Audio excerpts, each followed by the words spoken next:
Stanford University. Well, since Andre mentioned that we had a couple of small conferences here, one of them was rather secret. That took place off campus in a strategic military site called, well, I forget what it was called, but it was off campus and it was extremely secret, where we were discussing very important developments. And so Renata, I guess, asked me, wouldn't I please summarize what we did there? Well, mostly we talked about video recording information and whether we would or would not be allowed to fly to Mr. Simons's compound in New York first class. The answer was no. All right, does everybody recognize this painting? It's got nothing to do with anything. It's just one of my favorite paintings. Who painted it? Anybody know? Who? Rothko. Who said that? You get an A. Okay, has nothing to do with anything. Good, let me begin with a concept that is sort of overtaking physics. It's overtaken physics for a long time. It's called duality, or a duality of some kind or another. It's a sort of preliminary thing for my talk today to know that there are such things as dualities and what they are. Duality is a very simple concept. There's simply two equivalent descriptions of the same thing. And typically, one of those descriptions involves wildly fluctuating variables. It could be quantum fluctuations, it could be thermal fluctuations. And the other description involves very unfluctuating, simple, almost classical descriptions. I'll give you the simplest example. The simplest example is the uncertainty principle. We may have some kind of configuration, a wave function, which is spread all over space, wildly fluctuating, has no simple description in terms of a classical wave packet, on the one hand. On the other hand, there's a complementary description. It's called momentum space. And in momentum space, the wave packet is nice and concentrated. This is a duality between a wildly fluctuating thing and a non-fluctuating thing. There are many of these. An example that many of my friends here know, many of my physics friends know, is a duality between low temperatures and high temperatures. There are systems for which there are two descriptions of exactly the same physics, one of them in terms of a wildly fluctuating, extremely high temperature description, and an equivalent description which replaces it by something at very low temperatures with very little fluctuations. This is called Kramers-Wanier duality, and I see some of my friends nodding their head. They know it. Not important too much for us, just to know that there are such things. They replace a wildly fluctuating, very strongly coupled, sometimes highly quantum mechanical system with another system which is much less so and much more classical. A number of years ago, I'm not sure exactly how long ago it was, we began to recognize that there was a special kind of duality. This kind of duality replaced, or that it was a duality between very strongly coupled, highly quantum mechanical systems of many, many degrees of freedom on the one hand. On the other hand, a system described by gravity. That sounds crazy, and it did seem crazy, but it appears to be true. And when I say gravity, I mean quantum gravity. This connection has really been at the heart of an explosion in theoretical physics. And it's an explosion in theoretical physics which is not just about quantum gravity. It seems to be infecting just about every area of theoretical physics. So let me begin with my slide. This slide, incidentally, I'm a blackboard person. I don't much like whiteboards, so I invented a blackboard. Right, a whole bunch of areas of physics. Quantum field theory, string theory, condensed matter physics of various kinds, high temperature superconductors, strange metals, all kinds of things.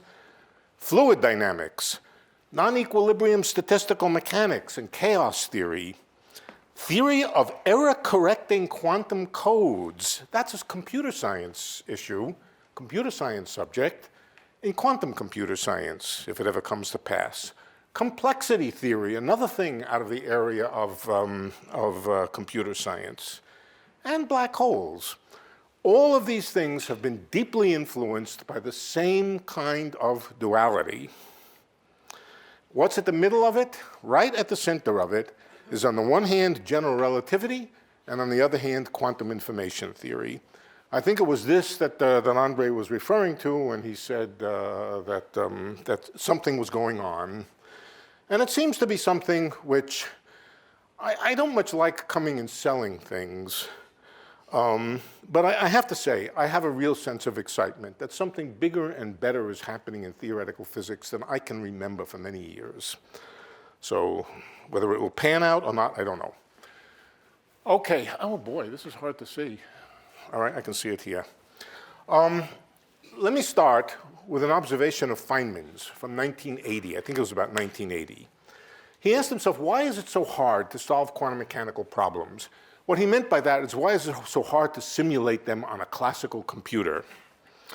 And his answer, this is a quote, a direct quote, because Hilbert space is so damn big. Sounds like Feynman, it was Feynman. Let me give an example. There are many systems which can be described by bits. Bits are just bits of information like inside your computer. A state of such a system is typically described by a string of zeros and ones. There are physical systems like this. In fact, every physical system can probably be brought to a description like this. So a state of the system is just a string of zeros and ones. Supposing there are 1,000 bits. Well, if there are 1,000 bits, you can write down the configuration, just n binary digits. You can write them on about a page. Okay? So not too bad. On the other hand, take the same systems, but think of them as quantum mechanical. Quantum mechanical qubits. Qubits are quantum mechanical bits. What you can do with qubits is you can superpose states, quantum mechanically superpose states. I assume you all know what that is. You can quantum mechanically superimpose the states, and you have to superimpose them with complex coefficients. How many quantum complex coefficients does it take? Well, there are 2 to the n configurations of these bits. So it takes 2 to the n complex numbers to describe the quantum mechanical analog of the bit string. 2 to the n complex numbers would be so large that if you had just 400 qubits, you could not fit the entire description of the state of that system into the entire known universe, even if you packed it at Planckian density with zeros and ones. Quantum states are typically exponentially complex in some sense. The term complexity has a technical meaning, but for our purposes, it just means hard to describe for now. Now, another issue. Why is quantum mechanics so hard to understand? This is not the issue of why it's hard to compute. It's a question of why it's hard to understand. When I say hard to understand, I don't mean why the average undergraduate has trouble with it. I mean, why did Feynman have trouble with it when he said, I think I can safely say that no one understands quantum mechanics, and he meant it. The thing which is most peculiar about quantum mechanics is entanglement. I'm not going to describe entanglement to you any more than just to say it's a funny situation in which you can have a pair of systems which are not connected in any way, but in which you can know everything that can be known about the combination of both of them and know nothing about either of them. Now, if that blows you away, it should, and it's what made Einstein very uncomfortable with the concept. Einstein-Rosen Bridge entanglement, and it is what made Feynman say, nobody really understands quantum mechanics, by which he meant nobody can really get their head around this concept of entanglement. Again, I'm not going to describe it. I'm just going to assume you know a little bit about it. Now, when you take the two together, the enormous complexity which makes it so hard to describe quantum states, and you add entanglement, you discover that entanglement becomes a useful way to think about navigating your way through the huge Hilbert space. Patterns of entanglement, how things are entangled, can often be used to cut down the enormous size of the Hilbert space of states and focus on a narrow little piece of it. Here's an example. Supposing we have 2n particles, and those 2n particles are entangled in pairs. All we know is they're entangled in pairs. We don't know the details of how they're entangled, but we know they're entangled in pairs. then given that they're entangled in pairs like this, the number of possible states is cut down drastically to the point where we really can handle the description of the system. This picture is just a picture of pairs of particles. The blue lines just represent the mathematical fact that they're entangled, but this is also called a very primitive tensor network. I will explain roughly what a tensor network is as we move along. Okay, now entanglement is not only a property that has to do with particles. The vacuum, empty space, has entanglement. Now that sounds crazy. Empty space is just empty space. What is there to be entangled? There's nothing to be entangled. In quantum field theory, the vacuum is full of vacuum fluctuations, virtual pairs, particles which come and go very quickly, quantum fluctuations of fields. And those quantum fluctuations are entangled, and they're entangled in a very special pattern. The pattern I've drawn here, okay. The pattern I've drawn here is we can imagine space being divided down the middle. Imagine space being divided down the middle to space, and now break it up mathematically, not physically, break it up, tessellate it with little tessels. What's when you tessellate? What do you mean? You make tessels? I don't know. Call them tessels. Huh? What? Tiles. Tiles. A tile's a square. You can't have round tiles.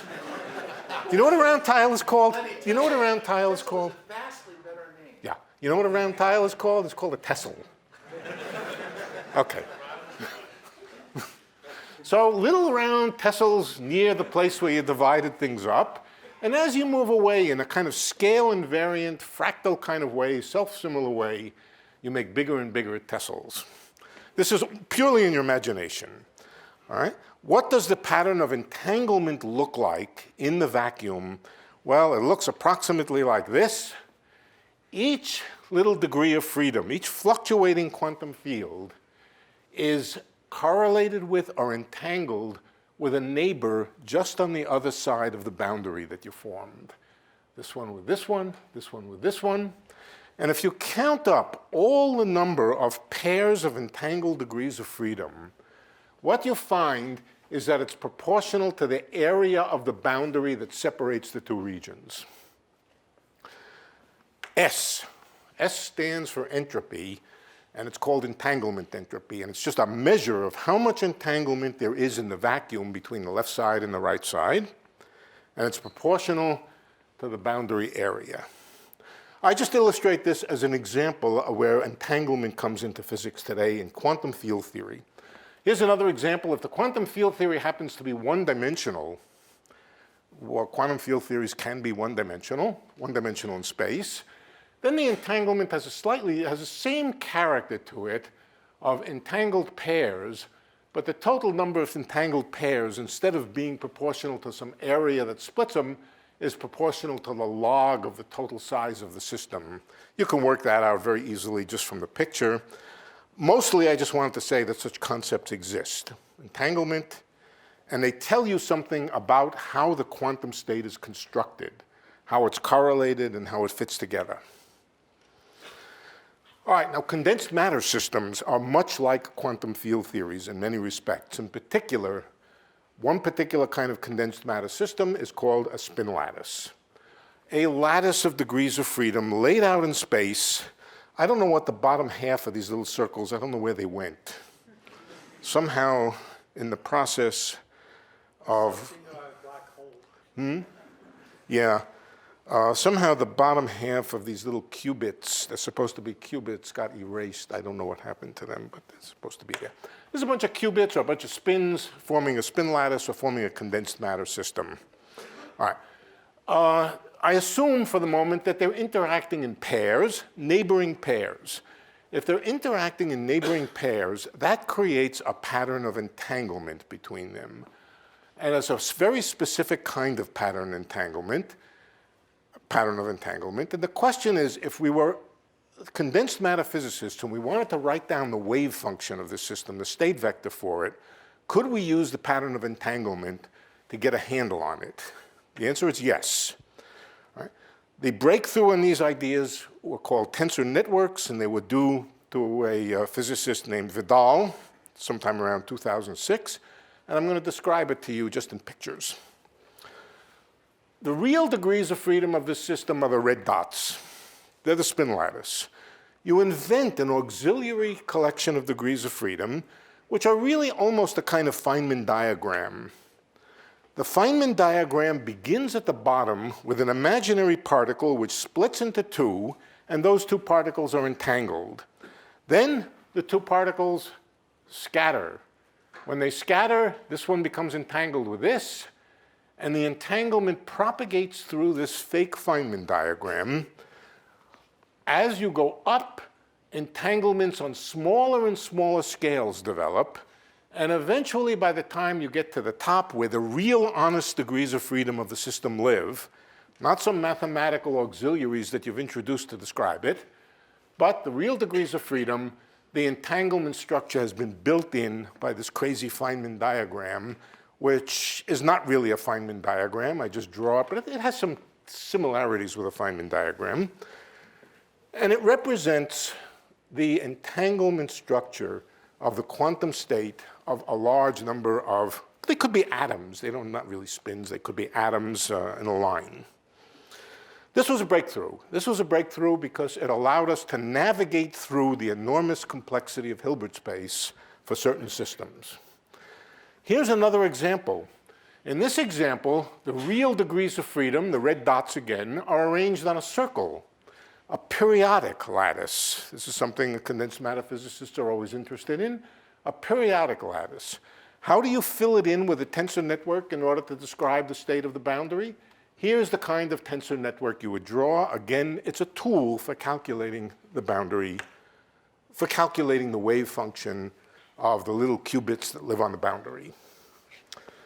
The tensor network is purely an auxiliary bulk geometry. By a geometry, I mean, well, it sort of has a look of a geometry. If you wiggle your eyes a little bit, you might see some sort of geometry there. But it's not real. The real thing is on the boundary. Is the tensor network that you draw to describe a state unique? Not even approximately. There are many, many tensor networks that can describe the same quantum state. But for any quantum state of the boundary theory, there is a minimal tensor network. The minimal tensor network means the smallest thing of this type that you can use to construct the boundary state. The complexity of the state, the important word, the complexity of the state is simply a measure of the smallest tensor network that can describe that state. It describes how complicated it is to navigate your way through the Hilbert space to find that state, the smallest tensor network, and it's an important concept. It also defines a kind of coarse-grained geometry, a lattice geometry almost. Okay, here's a question that tensor networks can answer. I've picked out a particular tensor network, a particular question. You might be interested in dividing the system into two pieces. The system now consists of a boundary, remember. You might be interested in describing and dividing into A and B and ask how much entanglement is there between the A side and the B side. It's a technical question. It's not terribly important if you have a precise idea of what it means, but it means some measure of the correlation between the bottom half and the top half. What Swingle and others discovered was there was a simple answer to this from the tensor network. Namely, you draw the minimal path through the tensor network that divides the system, and minimal means the smallest number of bonds that it intersects. That smallest number of bonds that it intersects is a direct measure of the amount of entanglement between A and B. That was very interesting, but was it a big deal? Well, if you're interested in entanglement in condensed matter systems, yes. If you're interested in anything else, probably no. Yeah, but another question also came up, which also, yes, I'm sorry, I'm not here. Tell them I'm not here. This happened once. Once I had a class. In the middle of class, the phone rang like that. And somebody on the other end, I picked up the phone. There was a phone on the wall in one of the classrooms. I pick it up, and the guy says, I'll take a pepperoni pizza and 2 beers. I said, come on, this is not pepperoni pizza place. He says, come on, Ray, I know your voice. I know your voice. Send me a pepperoni pizza with 2 beers. Well, yeah, I know you. I said, sorry, this is not Ray. Who do you think you're talking to? It's Domino's Pizza, right? No, it's not Domino's Pizza. We argued for a while, and I finally, hung up on him. Turned out this was one of the students in the class who had set this up. And, never mind. Okay, here's another question you could ask yourself.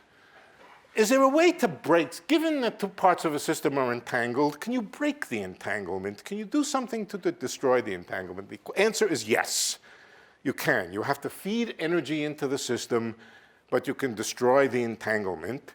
You can disentangle A and B, and the question is, what would the tensor network look like for the state in which A and B had their entanglements destroyed? And that's what it looks like. It disconnects the tensor network into 2 pieces so that they're no longer connected. And the message here is that connectivity of the tensor network is connected to entanglement of the boundary degrees of freedom, the real degrees of freedom. Why am I spending so much time on this? Because it is deeply connected to something that has really revolutionized our understanding of many things. It is called ADS-CFT. It is a duality. It's a duality between gravitation on one side in anti-de Sitter space and conformal field theories, whatever that is, a kind of quantum field theory. It was discovered in 1998 by Juan Maldacena. And it is, just to locate you in how important this is, it is by far the most cited paper in all of theoretical physics for all times. Well over, I don't know, 15,000 citations.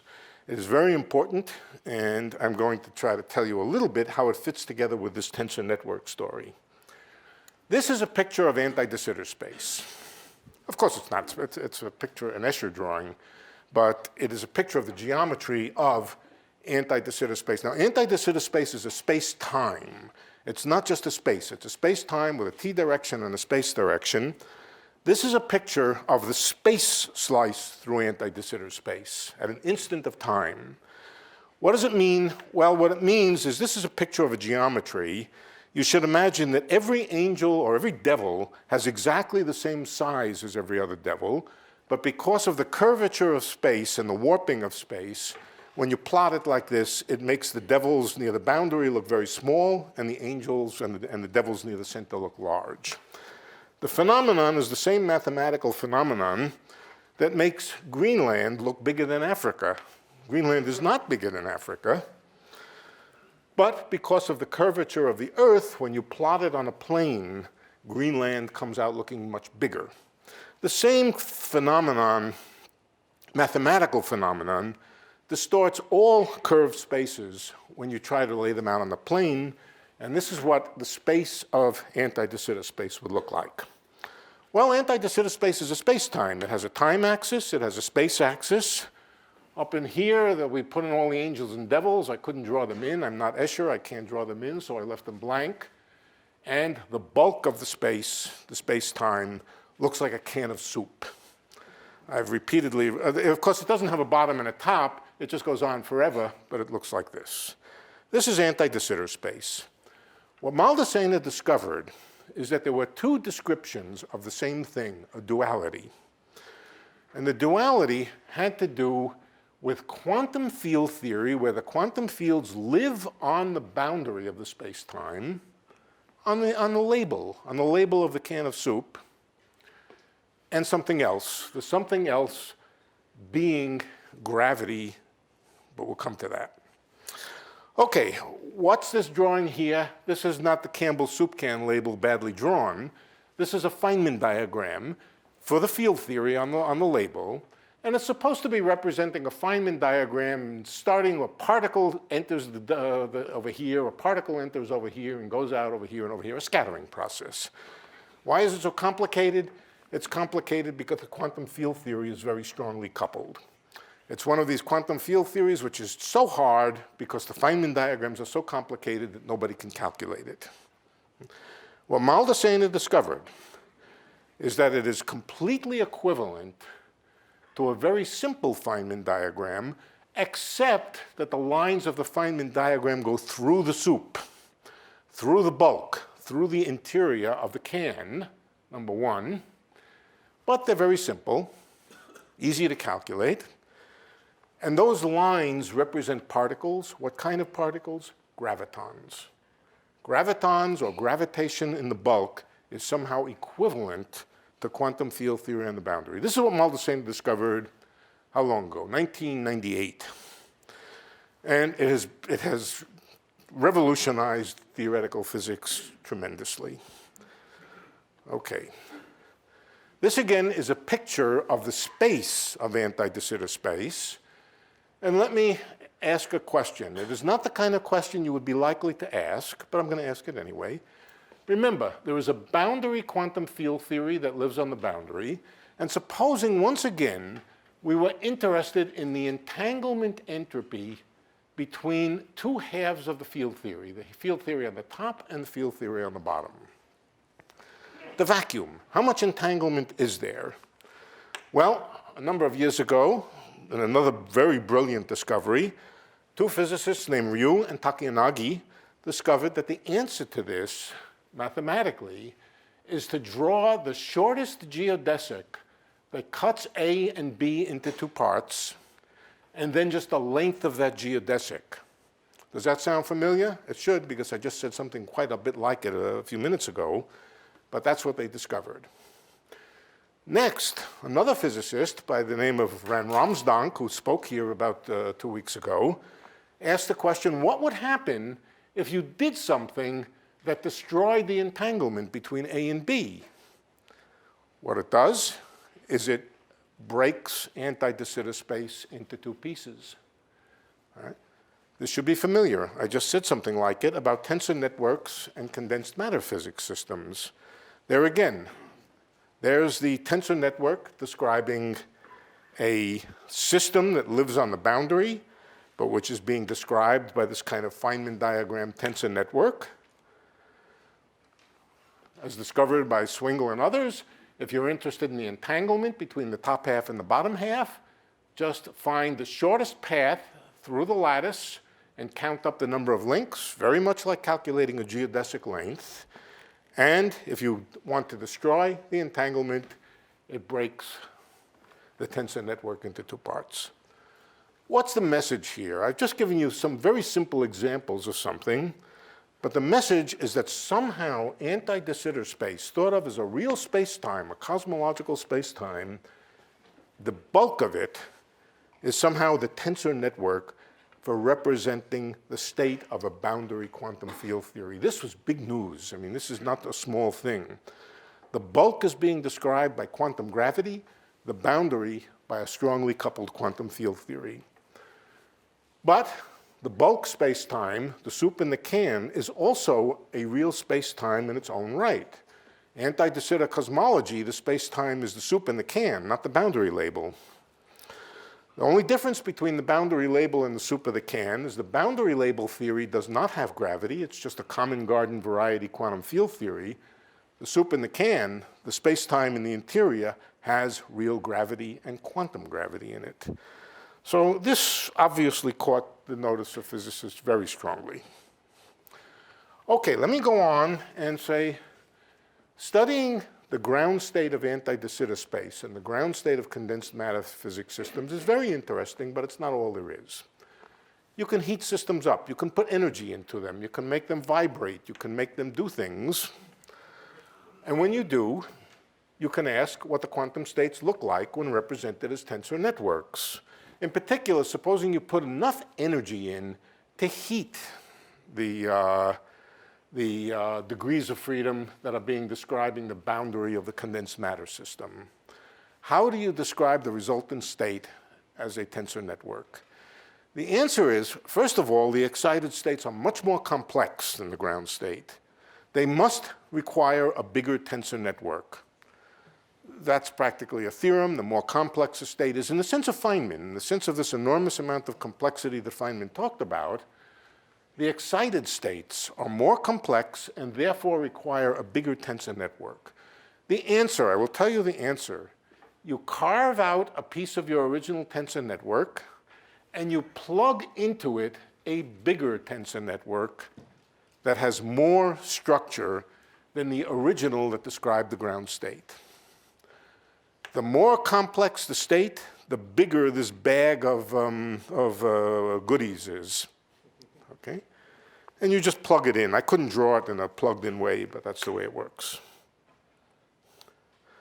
But there's something very interesting. Because of the nature of quantum complexity, and because potentially it can be so large, what happens to a quantum state, or an excited quantum state, is its complexity begins to increase with time. As time evolves, the complexity of states gets bigger and bigger. That's not too surprising.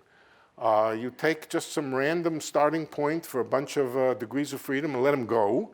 And as time goes on, they get harder and harder to describe, particularly if the system is chaotic. That hardness of description manifests itself in terms of these tensor networks by saying, as time goes on, the necessary tensor network to describe the quantum state grows. And it grows in a certain kind of linear way. This is not something easy to see, but it's something we've learned to understand. Tensor networks grow with time. In other words, the tensor network describes the state in an instant of time. As time evolves, the tensor network of a complex system grows, up to a point. Okay, keep that in mind, and let's come back to anti-de Sitter space. Let's come back to this quantum gravity soup can label duality. But now, let's do something to it. Let's add heat. Let's add energy. We throw in energy into the soup can, and what happens? The energy gravitates to the center. The anti-de Sitter space has a gravitational field which pulls things to the center. The energy gets pulled to the center, and if there's enough of it, it makes a black hole. So, black holes come into it. We throw in energy into anti-de Sitter space, we make black holes. We've learned a lot about these black holes. For example, we've learned that the quantum field theory thermodynamics of the theory on the label is essentially exactly the same as the black hole thermodynamics, the Hawking-Bekenstein thermodynamics of a black hole. This interplay back and forth between field theory and gravity has played a central role in our understanding of many things by now. Okay, but what's inside the black hole? Black holes have insides, not only outsides, but you can fall into a black hole. If you fall into a black hole, you would discover there is space behind the black hole. In some particular description, the space looks like this. Here's the exterior of the black hole. Here's the black hole as seen from the exterior. Here's its horizon. But behind the horizon, there's a big bag of, I call it the bag of complexity, but it's just a big bag of space. And, whoops, let's not go there yet. That bag of space, when you solve Einstein's equations, no complexity, just Einstein's equations, that bag-like structure grows. It gets longer and longer and longer. Very familiar, if you heard what I said 5 minutes ago about tensor networks. The tensor network of a complex thermal excited system looks like a bag of complexity which grows with time. So it seems that these ideas connecting tensor networks, anti-de Sitter space, duality between quantum gravity on the one hand and condensed matter systems or quantum field theory on the other seems to involve not only simple things, but things as complicated as black holes. Well, here's the black hole again, and here's its interior. Imagine somebody falls into the interior. Why can't they get out? And the reason they can't get out is because the interior grows too fast. The growth of the interior sweeps along everything that's fallen in and prevents anything from getting out. That's one way to think about the fact that a black hole can't be escaped from. So now let's come to an entirely different problem. We'll come back to this, of course. It's the problem that Alice and Bob have. Alice and Bob are space cadets. They're in love. But the captain of the ship tells them that Alice, for one reason or another, must go out on a separate small ship, and Bob on another separate small ship, then they have to do some exploration. And they get separated, accidentally. And they get separated so bad that they wind up 10 billion light years from each other. How can they ever get back together again? They don't have 10 billion light years anymore. They've used up their good portion of their 10 billion, of their 12 billion light year, 12 billion years. They're not going to get back together again by coming back together again. So they have the idea, what if we created a pair of black holes? So Alice says, let's create a pair of black holes. And Bob says, what the hell is that going to do? And Alice says, I don't know. I don't know what's inside. Maybe if we make a pair of black holes, we can jump in and meet and do that sort of thing we like to do. And, OK, there are two versions of the experiment. The two versions of the experiment, version one goes as follows. Alice and Bob are they're equipped with a bunch of particles. Now, each one. Now, the particles may be particles that they found out there in wherever it is they are, particles that never had anything to do with each other in the past, completely disconnected, hi Tom, very far from each other, and they've never had anything to do with each other. Technically, they're unentangled. They have not been entangled. They're completely independent. And what are they going to do with those particles? They're going to take those particles, jam them together by gravity, and create two black holes. This is not going to do anything very interesting. It will create two black holes, very separated from each other. The green here indicates 10 billion light years. Each one of those black holes will have an interior. It will look like this bag of complexity. The bag of complexity will grow, but they will be completely independent of each other and nothing interesting, no interesting connection between them. So they lose. They can't win that way. Here's the other experiment. Before Alice and Bob got separated, they had a bunch of particles in their laboratory, and they entangled them. They created pairs of entangled particles. They're called Bell pairs. Bell for John Bell. Pairs of particles which were entangled, like that first diagram I drew you in the very beginning. And for each pair of particles, Alice has one of them and Bob has the other. They take them and they go out, they're 10 billion light years. Each has 1/2 of the entangled particles, so the two states of the particle systems are highly entangled. They have entanglement between them. Does that prevent them from separating them? No. It doesn't cost any energy to separate the entangled particles. The particles are now very distant, but they're entangled. The meaning of that is that when they create the black holes will be entangled. The quantum states of the black holes will be highly entangled, whatever entanglement means. Can we get any idea of what the quantum state of entangled black holes looks like from tensor networks? And yes, we can. Here is a pair of tensor networks. I've left out the interior here because, well, just the way I happen to draw it.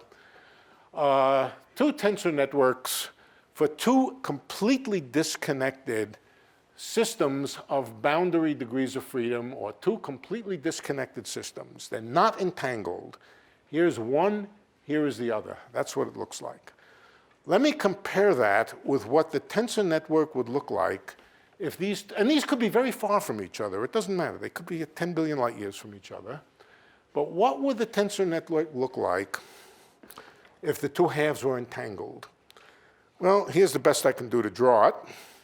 It would mean that the tensor network would have an edge for each endpoint here. It would be connected to an endpoint in here. There would be some kind of bridge in the mathematical tensor network that connected them together. That suggests an answer to the question of what two entangled black holes will look like. The answer by now is a familiar one to people who study this kind of thing. Here it is. Here are two black holes on very, very distant sheets of space. They're so far apart, I've drawn them as completely independent. And if the black holes are entangled, then they form what is called an Einstein-Rosen bridge in behind the horizon. Going in from one, you exit. You cannot actually exit for reasons that will become clear in a minute. But if you could exit, you would go in one and come out the other. It's called a wormhole sometimes. If 5 years ago somebody said I would be interested in wormholes, I would say you're crazy. There's no such thing. But we now know with virtual certainty that if two black holes are created with a high degree of entanglement between them, they have what is called an Einstein-Rosen bridge between them. This kind of geometry was discovered in 1935 by Einstein and Rosen, excuse me. Here's another picture of the same thing, and here I've imagined this is the 10 billion light years separating Alice and Bob. Of course, I haven't drawn it as 10 billion light years, but very far away, and the distance through the wormhole can be very short. So Alice and Bob, who have created this highly entangled black hole, now say, let's jump in and do our thing inside the black hole. We won't be able to get out again for some reason, but 5 minutes of bliss is worth a lifetime of agony and so forth. So let's do it, let's do it. Well, there is a bit of a problem, and the problem goes something like this. Here is our entangled pair of black holes. It starts in some quantum state, but that quantum state evolves into more and more complexity. It gets more and more complicated as time goes on. What does that look like? Well, I love doing this. This is so much fun. Watch carefully now. Here's what happens. The complexity causes the Einstein-Rosen bridge to grow. This phenomena can also be seen in tensor networks, the same exact phenomenon. Let me do it again. Oh boy, I love this.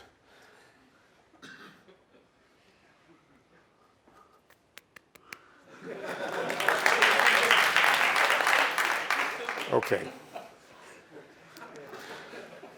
That's why it's so hard for Bob and Alice to meet at the center. Before they can meet, the thing grows. It's also the reason that you can't escape and get out of a black hole. Now, can they do something? They have the greatest technology in the world. It's been extremely powerful, the world's most powerful quantum computers. Can they put their black holes into quantum computers and prevent this from happening? The answer is believed to be yes. It doesn't violate any quantum mechanical principle to keep them from, but it's very, very hard.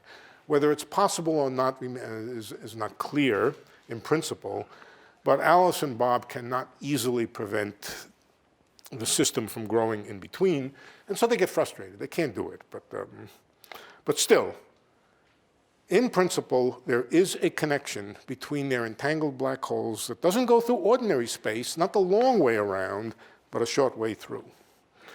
That's called an Einstein-Rosen bridge.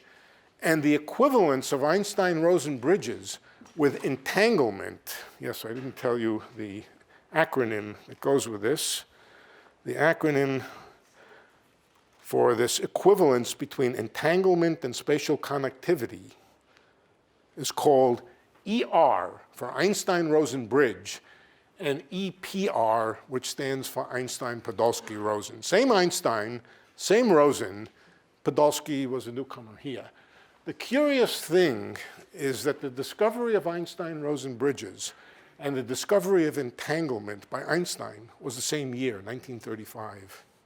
I don't believe he had any inkling at all that they were connected in any way. But, he was Einstein, so they didn't call him Einstein for nothing. Okay, so there we are. ER equals EPR, and that is a genuinely new and unexpected principle that is really something very striking. It seems to be a deep connection between quantum mechanics and general relativity, something much deeper than we had any idea about 10 years ago. Another thing which we've discovered, which I've explained, is how the increase of complexity of a quantum state causes geometry to expand. This is very interesting. The space behind the black hole didn't exist before the black hole was formed. And then once it forms, a space forms in the interior of the black hole and it grows. What that growth of space has to do with other forms of growth of space, such as in cosmology, we don't know, but it is some kind of emergence of space out of entanglement that's beginning, it's only beginning to be explored. Okay, is this good for anything? Does it help us solve any problems? How much time do I have? Yeah, I still have a few minutes, okay. Does it help us solve any physics problems? Apart from quantum gravity physics problems, does it help us solve anything else? You know, it's often the case. Newton invented calculus to solve gravity problems. Calculus was a very powerful tool, and it solved all kinds of problems. I think we're beginning to discover, because of these dualities between gravity on the one side and other kinds of systems on the other side, that these ideas are beginning to play, hopefully, as I said, I don't like to sell things, but I think this is happening, that these ideas, connection between gravity on the one hand, quantum field theory, condensed matter systems, tensor networks, are beginning to solve problems that were generally considered much too hard to solve. Okay, so what kind of problems? Well, there are problems of non-equilibrium statistical mechanics. Things called, the left side here is non-equilibrium statistical mechanics. Phenomena like scrambling, which is another word for chaos, and thermalization on the one hand. On the other hand, believe it or not, computer science problems are also being not so much solved, but being related to the problems of gravity and the problems of black holes. I'll just show you a little bit, a couple of examples. I've listed some names here. I want to read the names because these are the names of the people. Many of them are around here. In fact, most of them are around here. This is a SITP project along with, no, it's not the only place where it's being done, but it is, has a very healthy representation at SITP, Susskind Institute for Theoretical Physics. Okay, so I'm just going to read the names. Hayden, who is Patrick Hayden, who may or may not be sitting here today, I don't know, he's a professor in our department. John Preskill, who is a Hayden's student. No, that's not true. Sakino and myself, Stanford and Schenker. This is not Stanford. This is not Stanford or Stanford University. This is Douglas Stanford, who was a student here for a number of years and has gone on to make his mark. Stanford, Schenker, and Maldacena. Kitaev, whose name you probably, those of you who know condensed matter physics will know very well. Swingle, and there's another name here that is a name that's familiar to many of us, Monica Schleyer-Smith, who is an experimental physicist. I put this here because Brian Swingle, who was a postdoc here, and Monica, who was a professor here, have figured out an experiment to try to do to test some of these ideas, laboratory test. And the test is going on. On the other side of the column here, there are connections being made with very theoretical computer science questions, quantum computer science questions. One of the discoveries are very recent by also people here, Ahmed Almeri, Shidong, Daniel Harlow, who was also a student here and is now gone, discovered that these tensor networks that are apparently equivalent to anti-de Sitter space are also error-correcting quantum codes. This is a big deal because if you want to build a quantum computer, an error-correcting code is absolutely essential. They're mathematical error-correcting codes. They're not things that you build in the laboratory. Maybe you will build them in the laboratory. And then complexity theory. Complexity theory is an important mathematical subject that grew out of computer science. The heroes of it were Alan Turing and Alonzo Church. In its quantum version, Charlie Bennett, and down to the present. And I'll tell you a little bit, a very little bit about how complexity theory is connected with black holes. Okay, I'm first going to tell you about the problem of scrambling. The problem of scrambling is if you have a complicated system, let's say in thermal equilibrium, and you perturb it, how does the information of the perturbation, you flick it, how does the information of the perturbation spread itself out through the system? How long does it take for it to get lost in all the degrees of freedom? How long can you track it and so forth? Scrambling is the process of information being spread throughout a system so as eventually to become lost in the many, many degrees of freedom. It's also called chaos. It's also called thermalization or rethermalization and so forth. What we imagine is that there's a system which has a Hamiltonian. The Hamiltonian could be a Hamiltonian for a system of qubits, a system of spins. And we'll assume only that the Hamiltonian is a sum of pairwise terms. Every particle interacts with every other particle. It may or may not interact with every other particle, but at most it interacts in the Hamiltonian, let's say, with one other particle. So pairwise interactions. An example, again, would be a spin lattice in which every particle interacts with its neighbor. Well, with its two neighbors on each side. If it was higher dimensional, each particle might interact with 3 or 4 or 5. That's okay, it doesn't matter. For systems like this, it's pretty clear how long it takes information to spread through the system. If you perturb one of these and it's in thermal equilibrium, it'll kick the next one, it'll kick the next one, it'll kick the next one, and the signal will propagate through the system in what's called ballistically with some kind of velocity. The velocity is called the butterfly velocity for butterfly effect. It'll take a time which is linear in the distance or linear in the size of the system. That's scrambling for a system like this. There are other systems where these terms in the Hamiltonian connect every pair of particles. Every pair of degrees of freedom is connected.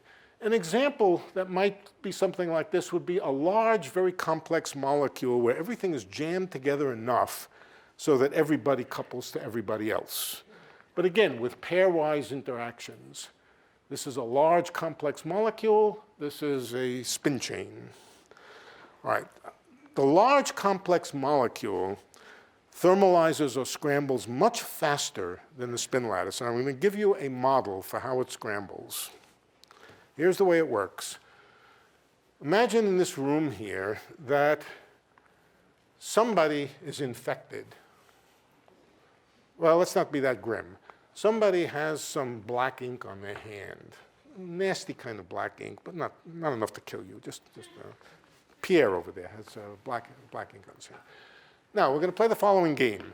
Every 10 seconds, we'll blindfold everybody. Every 10 seconds, we mill around like mad, and everybody finds a partner and shakes hands with them. And then we do it again. Every 10 seconds, they mill around and shake hands again. How many people, after n time steps, will have been infected with the black ink that Pierre originally had on his hands? Well, the answer is clearly exponentially growing. Incidentally, this is the same mathematics as the way that, the contagions spread. After one step, Pierre and his partner will be affected, the partner that he shook hands with. After 2 steps, each one of them will infect 2 other people.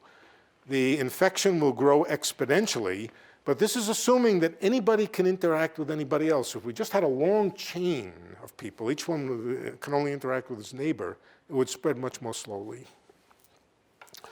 So after n time, or after t time steps, the number of infected people is 2 to the t. Well, how long does it take to affect everybody in the room? If the number of people in the room is n, then we take the logarithm of both sides. The time that it takes to infect everybody, that's called t star, it's a standard terminology, is, forget this factor 1 over t here, just logarithm of n, log to the base 2 of n. Now, what is 1 over t doing there? Well, what is the rate at which people interact? Obviously, the temperature. If the temperature was 0, everybody would be too cold to move around, right? As the temperature goes up, people get more energized. As the temperature gets very high, they move around like mad. So there is a rate here. The rate is the temperature. The time that it takes for everybody to get infected is 1 over the temperature times the logarithm of the number of degrees of freedom. And the number of degrees of freedom for a system like this is proportional to its entropy. S is entropy. Now, if you don't follow all of this, it's not terribly important. The point is that it's logarithmic in the size of the system with a coefficient which is the temperature. This is called fast scrambling. This is called fast scrambling, and it's what you expect for this kind of large molecule. This is called slow scrambling. There was a conjecture. The conjecture was originally due some combination of Hayden and Preskill, myself and Sakino. And the conjecture had two parts. It went as follows. No physical system can scramble faster than the contagion model, than the shaking hands model. No physical system can scramble faster than this. The shortest time that it can take to completely scramble a system of s degrees of freedom is 1 over t times log s. That was a conjecture. Okay. Second part of the conjecture is that black holes do scramble this fast. Black holes, when something falls onto them, smear out their information at that rate. Okay. These were conjectures. They're not new conjectures. They're 5, 6, 7 years old. I don't remember. But very recently, in a pair of really remarkable papers, these conjectures have been proved. Conjecture 2 was, in fact, in a sense, the first to be proved. It was proved by Schenker, our own Steve Schenker, and Douglas Stanford, that black holes are fast scramblers, and that they scramble in such a time scale. Okay. And then, number 1, that is an absolute bound. Now, the coefficient here, I haven't written down the numerical coefficient. There is a numerical coefficient, and they found it. No physical system can scramble faster than that. That they proved from the assumptions that went into it, but the assumptions are very plausible. And so this fast scrambling conjecture has now been proved. I have just a couple of minutes to tell you how it was proved. Part of it, how it was proved. How they proved that black holes are fast scramblers. So I'll jump now. For those who don't know general relativity, you just have to close your eyes and bear with it. For those who do, they recognize these as Penrose diagrams. They're pictures of black holes. I won't explain them. I'm not going to explain them at all. This is a black hole in anti-de Sitter space. The yellow region here is behind the horizon. The white regions out here are in front of the horizon, and some of you know this picture. This picture here is anti-de Sitter space with a black hole, or actually a pair of entangled black holes, connected through a wormhole in the center. And this is the region behind the horizon, the yellow region. Here is roughly, now I'm paraphrasing what Schenker and Stanford did, but it goes something like this. They said, perturb the system a tiny little bit. Oh, incidentally, the boundaries of the anti-de Sitter space are these vertical lines here. This is the boundary in space-time. These are the boundaries. This is the bulk. These are the singularities, for whatever it's worth. They said, imagine going back into the past, deep into the past, and perturbing the black hole. A little perturbation, a little butterfly perturbation. A butterfly waves its wings at the black hole and makes a tiny perturbation over here. That tiny perturbation will evolve as time goes on into two ways to think about it. If you think about it from the point of view of the boundary quantum field theory, it's just chaos. Oh, I mean chaos. By chaos, I mean chaos. The butterfly waves its wings. That affects some neighboring molecules. The neighboring molecules affect other neighboring molecules, affect other neighboring molecules. And whatever the state of the system would have done, it sort of exponentially departs and goes off to some other state. It's got to do with why a little butterfly can wave its wing and affect the weather 2,000 years from now. All right, so that was the picture on the boundary. But there was a much easier picture to deal with, and that used the bulk geometry. And in the bulk geometry, what they found is this little perturbation blue shifts Blue shifts and becomes a powerful shock wave that goes through the interior geometry. The powerful shock wave was much easier to calculate than trying to track the chaotic behavior of the boundary theory. Here is, again, I'm paraphrasing, what they found, what some combination of a few of us found, is that the scrambling phenomenon, the phenomenon that the system has spread its information out over the whole thing, that time scale is exactly the same as the time scale for the shock wave to reach within a Planckian distance of the horizon. It comes in and it goes back out. And this is easy to calculate. Just a little bit of general relativity will allow you to calculate how long it takes for the shock wave to get within a Planckian distance of the horizon. And the answer was, here it is, right here, essentially exactly the same as the conjectured bound on scrambling time. What they provided was also a numerical coefficient, the 1 over 2 pi, which is very, very precise. This was done by Maldacena, Schenker, and Stanford, several different papers, and also something very similar by Kitaev, by Alexei Kitaev.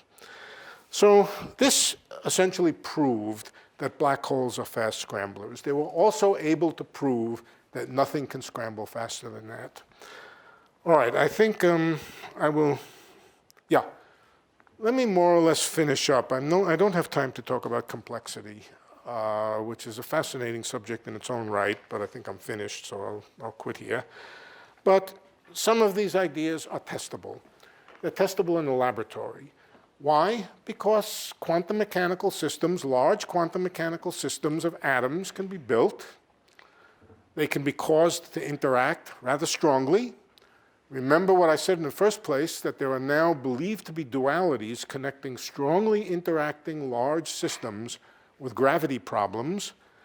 And you can't test gravity, that's too hard to test, but you can use gravity to calculate and then test in the laboratory how fast various kinds of scrambling phenomena happen. Monica and Brian designed an experiment. Brian's experiment was based very much on the work of Maldacena, Schenker, and Stanford. And they think they can really do the experiment effectively on what is a cold atom system representing sort of a large molecule with everybody interacting with everybody else, perturb it, and ask what happens to it. So some of these things can be checked. This is very interesting. I don't think they expect to find any great surprises. It, of course, would be very surprising if they violated the bound and found that scrambling took place faster. Probably that won't happen. But I think I'll leave it at that. I will not try to get into complexity, which is my own interest in this subject. But complexity theory is beginning to play a central role in the understanding of the growth of the interior of black holes. So that, I hope that answered the question of what went on in this secret meeting. But of course, this is not what went on. What went on is we discussed video recorders. Okay, that'll be it for today.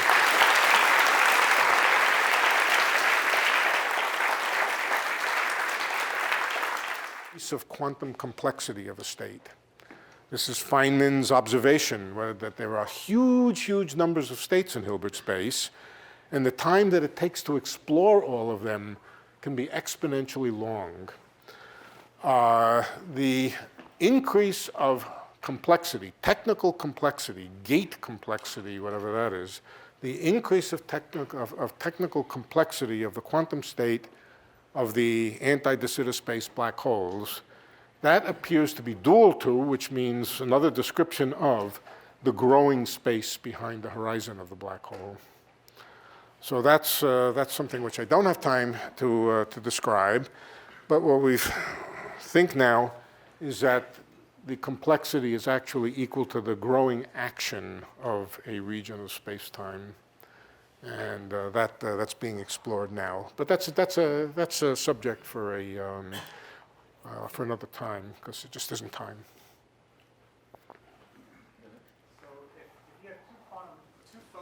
that are entangled. Yeah. And they separate. You can measure one photon spin and predict the other one's spin. What does that kind of entanglement have to do with the wormhole connecting the two? It's the same kind of entanglement. It's exactly the same kind of entanglement. If what entanglement represents is a degree of correlation which is beyond ordinary classical correlation. Okay, pretend this is a red pen, okay, and pretend this is a black pen. This is a black pen. Pretend this is a red pen. If I put these behind my back and scrambled them up and then, gave one to Bob but told him not to look at it, and one to Art over here, told him not to look at it, and then go off. Bob goes off to Alpha Centauri. I'm sorry, Bob. You don't have to go to Alpha Centauri. You go home. But I've got one of the pens. Yeah. Bob goes home. Art goes home, and they live very far from each other. And then Bob looks at his pen, and he says it's red. He instantly knows that Art's is black. Okay, that's classical correlation. That's classical correlation. Quantum correlation or entanglement is a very strong form of this. What it says is that Bob could decide late in the game whether he's going to measure the z component of the spin, in which case if this one is down, this one will be up. But he may say, no, I'm going to measure the x component of the spin, in which case if this one is this way, this one is this way, this one this way, so on. It's a very, very strong form of correlation which goes beyond anything that classical correlation can do. It's called entanglement. And it is in its own right a fascinating subject, but we're talking about exactly the same kind of entanglement.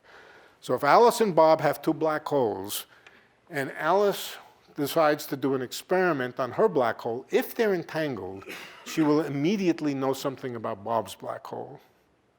In fact, there are many experiments she can do on her black hole to determine properties of her black hole, and she will instantly discover the properties of Bob's black hole if they're entangled. It's the same kind of entanglement, except on a huge scale, where we're talking about many, many, many degrees of freedom. Yeah.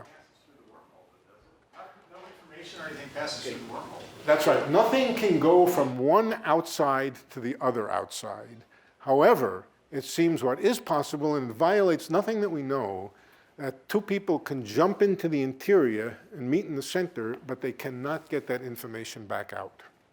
So no, both entanglement and these Einstein-Rosen bridges do not permit signaling from outside, from one system to the other, but they do permit, or at least Einstein-Rosen bridges do permit this meeting in the center.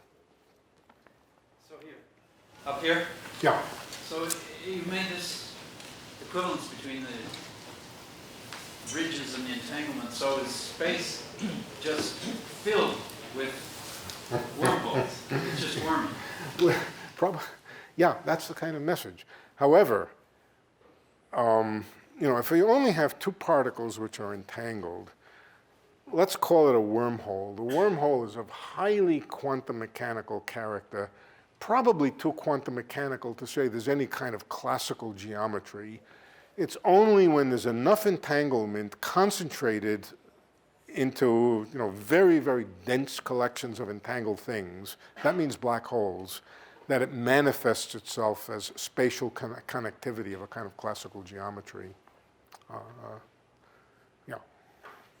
Within the tensor network framework, how does one understand the classical relationship between the mass of a black hole and its area? Oh, yeah. Within the tensor networks are descriptions of quantum states. They're not really descriptions of the dynamics. Energy is an aspect of dynamics.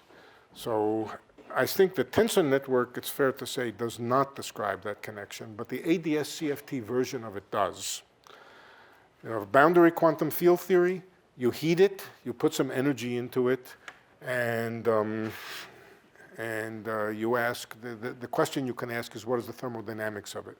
What's the connection between mass and entropy, for example? And you find that connection is exactly the same as the connection between mass and entropy of a black hole. So The tensor network is a sort of static instantaneous description. Energy and Hamiltonians have to do with evolution. So I think that the answer is that you can't read it off from there. You can read off the connection between entanglement entropy and area. Yeah. Yeah, that you can do. Yeah. Yeah. So can we use the duality the other direction to take a simple quantum field theory and learn something about a highly quantum gravity fluctuating situation? Yes, I think we have been. We have been learning such things as entangled black holes have bridges between them. That's pretty amazing. No, but simple field theories. Oh, simple field theories. No, I think it is true. No, I don't think it's true. I know it's true. That if a field theory is going to be complex enough to have black holes and to do the thing that gravity requires, it must be chaotic. And in fact, it must be a fast scrambler. That means it's not going to be, I mean, it might be a simple field theory with a simple Lagrangian, but it means it's strongly enough coupled. Yeah. I mean, dualities usually you can use in both directions. Yeah, okay. No, that's more or less true here. The duality of the very, very complex field theory, at least some questions are dual to simple questions of gravity. But then you can get into regions where both are complicated. You can force yourself into regions where both are complicated. And the middle of the phase diagram of the two-dimensional Ising model is neither high temperature nor low temperature, and it's work to get there from both sides. I had sort of a wild idea the other day, and I get a lot of them. yeah. So forgive me because I'm rusty on most things I'm going to talk about, and also I'm going to throw out a lot of words I don't fully probably understand the meaning of. Okay, but you get one word that I don't understand, and we stop. Okay, so suppose a photon comes, is emitted by... What is emitted? A photon is emitted, Yeah. and then it's absorbed by another particle. And then the two particles can become entangled from that, right? You can entangle particles by interactions between them, yes. So the photon's frame, it sees, it doesn't see time, it sees the emission and the absorption at the same time, which is kind of the same idea as if the photon just went through a wormhole. So is... Finished. Let's not go there. I'd be happy to talk to you about it at a later time, but I can see this is going to be a problem that's more complicated than I can answer right now. So I think it's too complicated a question, and I'm going to call an end to it. Sorry. I guess we're already going Yeah. well the time, but let me ask you a question which bothers me for quite a while. The study of black holes and the study of ADS tends towards study of something which is not really dynamical but static, just like the question which you asked. Meanwhile, when we study cosmology, we study DS, an exponentially expanding universe, and there is no boundary for it. So whether these can have any implications. Yeah, that is an absolutely central question. But let me just point out that the interior of the black hole is growing. The black holes on either side are static and they don't do anything. The interior geometry between them is growing, and it's growing in a pattern which is not too different from a cosmological geometry. That looks roughly like a cosmological geometry. The blue lines just represent the growth of the interior. So I think we've learned something about the growth of space, but you're perfectly right that we are always using this crutch of having the boundary field theory, and the real world doesn't have a boundary like that.